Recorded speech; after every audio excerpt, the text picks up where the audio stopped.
What's up everyone, welcome back to a brand new video. During the last part, we saw Goku and Vegeta both go down their own paths of power.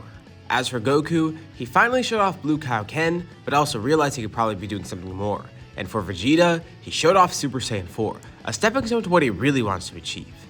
A higher form of Super Saiyan. He feels he can keep going down this path and keep finding new forms. But how far will this truly go? Well, we'll discuss some of that in this part and more. For this video, let's set a like goal of 3,500 likes.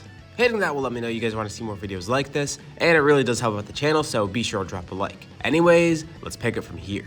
With Goku having trained as a Kai and all, that is going to cause some issues. So obviously the Universe X tournament is still going to be on GodTube, meaning Zamasu is still going to come across it. But something really infuriates him here, the fact that the Kais are actively training Goku. So normally he was pissed off regardless, but here, they're condoning it. The Kais, they're actually letting a mortal become one of them basically. He watches Goku utilizing their magic, his magic, the abilities of a Kai. Why does a mortal have those? Why is he training under them? Of course now he's training under a god of destruction and an angel, which is still infuriating, but not as much as this. Goku's not just making a mockery of godly powers, he's being a mockery of a god in general. It's like he's trying to be a fake Kai or something. So that same anger that he had towards Goku is still there, but even more so now. And there's also the fact that by now, Zamasu probably already knew about Goku. If Goku were training under the Kais, there's definitely a chance that Zamasu would have heard about this. Especially considering the fact that in the manga we see Zamasu training with Kibito at one point.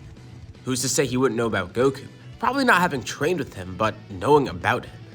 And now, seeing this on display, he is livid beyond belief. He's gonna enact the Zero Mortals plan. That inferior mortal shouldn't be playing Kai. He doesn't live up to Kai standards. He's not even a Kai. He's just training under them and stealing their techniques and magic. Stealing their divinity. So he goes on his quest to steal Goku's body. At least another timeline version of Zamasu. Even though Zamasu's motivation is a bit different, it still ends up pretty much the same because he's gonna be stealing Goku's body regardless. Meaning all the stuff in Trunks' timeline goes the same as well. Trunks shows up in the past, warning everyone of this threat, and mainly try to seek help for his timeline. Goku Black even follows him back here, and Vegeta decides he's gonna face Goku Black. He'll gauge this guy's strength, and it should be easy to defeat him, because Vegeta could definitely tell, this guy is not Goku. He's some sort of imposter. There's no way he has the same power as Goku. The two of them battle, and it's actually pretty surprising for Goku to watch this fight. Vegeta's continuously growing stronger and stronger. Granted, they don't know the full extent of Goku Black's strength, but he's fighting pretty evenly with him. Although at one point, Vegeta has to use Super Saiyan forms, going even to Super Saiyan 3. But before he's about to pull out Super Saiyan 4, it's already too late. They wasted too much time, and Goku Black is now being pulled back into a portal. Although this is kind of a good thing too, because he didn't take too much damage, meaning he's not going to heal a bunch. He didn't get a lot of experience from this battle, so he won't grow too quickly. So even though Vegeta accomplished basically nothing, it's still good because they got to gauge Goku Black's strength, and they're not giving him extra power by having him fight Goku. Although Goku Black is a bit disappointed, he had to fight the inferior Saiyan. He wanted to fight Goku himself. But they'll fight soon enough. And Vegeta's a bit pissed. He could have used his full power, but he was too focused on gauging his strength. Whatever, he won't make the same mistake next time. When they see Goku Black again, Vegeta's using his full power, and he's gonna end it right away. Trunks is amazed to hear all the developments back here. Goku's got some new godly forms and he's been training under Kais. Oh, that could be really helpful. His abilities seem pretty strong. Besides his access to magic, which makes for interesting things in battle, there's also certain aspects of that magic that could really help. He actually has some limited healing abilities too, something that even Trunks got but wasn't aware of until the manga showed it. And there's another thing that Goku notes here. He saw something strange about that other Goku. The ki that he sensed from him, it felt oddly familiar. And he even brings it up to Beerus and Whis. Did they notice he was wearing a Patara earring and a time ring? These are things that Goku would probably even know about here. And that gives him a huge clue as to who Goku Black is. He has some sort of relation to the Kais. Although that does kind of muddy the water a bit too, because Goku has that relation here too. What if it truly is just a Goku from another timeline that became evil somehow? I mean, that would explain the time ring. He came from another timeline, and he's still training as a Kai there. This hint seems helpful at first, but really, it just makes it a little bit more confusing. Because it makes it seem more like Goku, if anything. But that still doesn't explain why his ki felt like that. It felt like it was different somehow. Goku says something is still off, and says it probably wasn't him. Even if he were using Kai tools like that doesn't mean it's him. And the fact that he didn't even transform, Like against Vegeta, once he was Super Saiyan 3, Goku Black was losing. Why didn't he go Super Saiyan? Or anything else for that matter. As the three of them discuss, they eventually land on Zamasu. They're gonna check it out, and Goku's coming along with them. Meanwhile, Vegeta's gonna be training with Trunks a bit. And here he shows Trunks his newest power, Super Saiyan 4. Actually, this is his second newest power. He's working towards something else right now. He hasn't really gotten a hold of it yet, but he's on the cusp of it. And Trunks is amazed. He didn't even know a form beyond this existed. He knew about Super Saiyan 2, obviously, but Super Saiyan 3 and 4? Plus all those godly forms that Goku had. Why doesn't Vegeta have those forms? Well, he explains. Beerus clearly doesn't appreciate Vegeta enough. But that's where he's gonna prove them wrong. His next evolution in power is gonna be something truly great. And even then, he won't end there. He is tempted to teach Trunks this form too, but he's not too sure. Even if they use the Room of Spirit in time, it might not work. It took so much hard work for Vegeta to get in this scenario. And even though a day in the Room of Spirit and Time is a year in there, he thinks they might need a couple days, and instead they want to get back to the future as soon as possible. He doesn't even know if it would be possible for Trunks either. Vegeta's the only one with Super Saiyan 4 here, so he doesn't even know if anyone else would be able to achieve it, especially someone like Trunks who was born without a tail. And yeah, they could try it out, but he doesn't want to waste the effort. But Trunks says he's willing to take that risk. They do have a few days, maybe they can make it work. And who knows, Trunks as a hybrid Saiyan, he could grow incredibly fast. And this training would give Vegeta an opportunity to get his newer form. It takes some convincing, but Vegeta ends up taking Trunks into the Room of Spirit and Time. Dende's used to it at this point. Vegeta's basically a regular up there. Although he is using it a bit too much. Vegeta's spent a couple days in there so far, probably like a week total by now. That's 7 years of Vegeta's life that he's not getting back. So even though he was abusing the room before, he can't use it too much later because he's just gonna age too quickly. Now, he still has a lot of time. It's not like he's close to getting old or anything, it's just, there's gonna be a certain point where it wouldn't be smart to use it anymore because he's just wasting his time on the outside by training in there. But a day with Trunks in there, that's not too bad. The Blitz Wave machine is taken in too, and surprisingly, it works at transforming Trunks into a Grade 8. So while Goku, Beerus, and Whis are trying to find out what Zamasu's up to, these two are training here. More time passes, and the group comes together once again. The time machine is fixed, and now, Goku, Vegeta, and Trunks can head to the future. Goku's still a bit suspicious about Zamasu, but he doesn't know how he's gonna tie here. It looks like they're gonna figure it out soon. And as for Vegeta and Trunks, they feel confident in fighting Goku Black. They do have Goku just in case, but now, with their training, they're just very confident. Once they arrive in the future, they're greeted by Goku Black. And this time, Trunks is ready to fight him. Goku Black hasn't gotten much stronger, if at all, here. He barely got injured in his battle with Vegeta, and he didn't really get too much experience from the fight because it was so short. Maybe he grew a little bit, but it's not a significant amount. But Trunks, he grew significantly, and he shows off his new power. Thankfully, he was able to access this pretty quickly too, just like he theorized, and Vegeta's glad that it worked out this way, as Trunks shows off Super Saiyan 4. And Goku's impressed, so that's what they've been doing while they were dealing with Zamasu. Pretty smart. And Goku Black and Trunks start fighting. Goku Black still doesn't have a good grasp on using Goku's body either. And without that valuable experience of fighting Goku, he actually wouldn't be able to unlock Super Saiyan Rose just yet. So he's still fighting in base, and that doesn't mean he's weak, no. In his base, he's still incredibly powerful. But against Super Saiyan 4 Trunks, I feel like Trunks would definitely have the advantage here. And Trunks isn't one to waste an opportunity like this. With an advantage like that, well, he's obviously gonna go all out right away. And he gets ready for the kill, but before he's gonna land the finishing blow, Zamasu appears. Goku Black's injured, pretty badly in fact.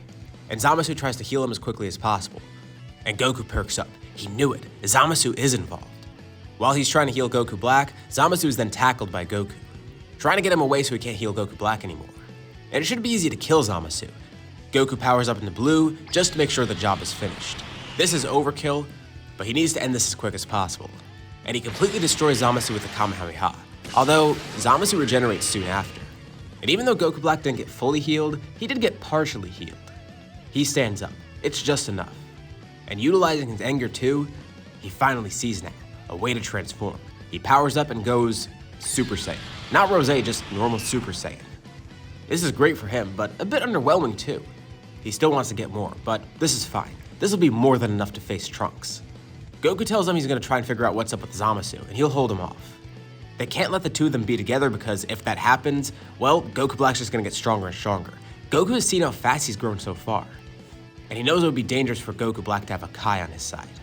But as Zamasu fights Goku, Goku also figures out more about the Zero Mortals plan and who Goku Black really is. Zamasu tells Goku he's no Kai, he should stop pretending he is. And Goku says he was never pretending, he was just using their training for himself. He wasn't making a mockery of the Kais. If anything, he admired them. That's why he trained under the two of them in his universe. And Zamasu says it doesn't matter. A mortal shouldn't be using powers like that. But Goku challenges what Zamasu's saying. He stole a mortal's body and he's now using it to terrorize this timeline. That's not something a Kai would do. From what Goku learned, the Kais are gods of creation. This isn't like them. Why is he destroying stuff? And Goku's confident that he could stop them. And Zamasu wonders how. Yeah, Goku Black might not be immortal, but look how strong he's growing. Soon enough, he's going to be too strong for them to defeat, especially with Zamasu around. And Zamasu's immortal. They're not going to be able to kill him. And Goku laughs a bit. Yeah, they won't be able to kill Zamasu, but Zamasu forgets. He trained under Kais. He knows their magic. And he's seen abilities that maybe Shin and Kibito wouldn't be able to pull off too well, but he definitely can with his great power. He doesn't need to kill Zamasu to defeat him. He knows other ways of defeating people.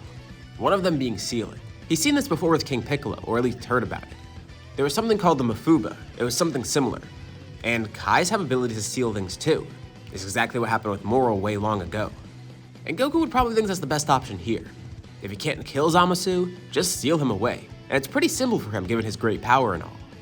But while all this is going on, Goku Black is still an issue. Trunks keeps trying to fight him, but now with Super Saiyan, it's a little too much. But thankfully Trunks isn't alone. Vegeta steps in. He tells Trunks he's done enough. He's clearly at an unfair disadvantage. And Goku Black laughs. If Trunks couldn't do anything, what's Vegeta gonna do? And who knows, maybe if Vegeta fights him, Goku Black would just grow stronger. Maybe even getting a new form. He tells Goku Black to not underestimate him. With all the great training he's done, even with that extra year in the Room of Spirit and Time just now, Vegeta is so much stronger than Goku Black could ever expect. What, that primitive ape form that he has? The same one Trunks is just using? That's gonna do nothing. Vegeta says, yeah, he could use that, but he has something else in mind. Something that'll definitely finish this quickly. He powers up into Super Saiyan 4, but continues powering up once he's transformed into it. And Trunks knows what this is. He's seen it already. Goku arrives back at the area too, having successfully sealed Zamasu away, but he still wants to watch what's going on with this fight. Intrigued at what power Vegeta has now, he tells them, initially he combined the power of a great ape with Super Saiyan. This time, he's doing it with Super Saiyan 2. And if that were called Super Saiyan 4, naturally, he's gonna call this new form Super Saiyan 5. Now, it's not gonna be what you're thinking. Just like how Super Saiyan 2 isn't a stark change from Super Saiyan 1 in terms of how it looks, Super Saiyan 5 in this scenario is gonna be a bit more grounded. It is just Super Saiyan 2 with Great Ape after all. At least my version of it. Vegeta has a slightly different tint to his fur, his hair is a bit spikier too like what Super Saiyan 2 does, and sparks of fierce electricity surround him. Let's make them greenish too, inspired by the Wrathful form. Goku Black doesn't even know how to react because just as quickly as Vegeta transforms, he already appears right in front of Goku Black. He's moving so quickly. And Vegeta wonders why he's so surprised. Did he really expect that stealing Goku's body would make it that easy? That he would be able to utilize all of Goku's powers effectively? No, he doesn't know how to use Saiyan cells. He doesn't know how to use that Saiyan body. Only Kakarot could. He's just an imposter. And it's funny, he called his form primitive, but now, Vegeta sees all that confidence in Goku Black's face disappear. His plan's falling apart. Zamasu's been defeated, and now Vegeta's gonna finish it by defeating Goku Black as quickly as possible. He's not gonna let him get the upper hand again. Quickly, he whips his hand back, charging up green ki as it swirls around him. He launches a final shine attack, completely wiping Goku Black away. And thus, Trunks' timeline is safe, and Trunks got stronger from it too, unlocking Super Saiyan 4 and getting some good training in the process. Goku got to utilize his magic in a combat setting, and as for Vegeta, he unlocked a brand new form of power. But is this the limit of his strength, or can he go beyond Super Saiyan 5? Well, we'll be seeing that in the next part, so this is where we're gonna leave off for now. So, what'd you guys think about this part, and what do you think's gonna happen next time? Drop a comment and let me see what you guys think. As always, if you like the video, be sure to drop a like as well. And if you haven't already, subscribe to the channel and hit that bell icon. It'll let you know that I upload new videos, including more parts of the series. Anyways, thanks for watching, and I'll see you all in my next video.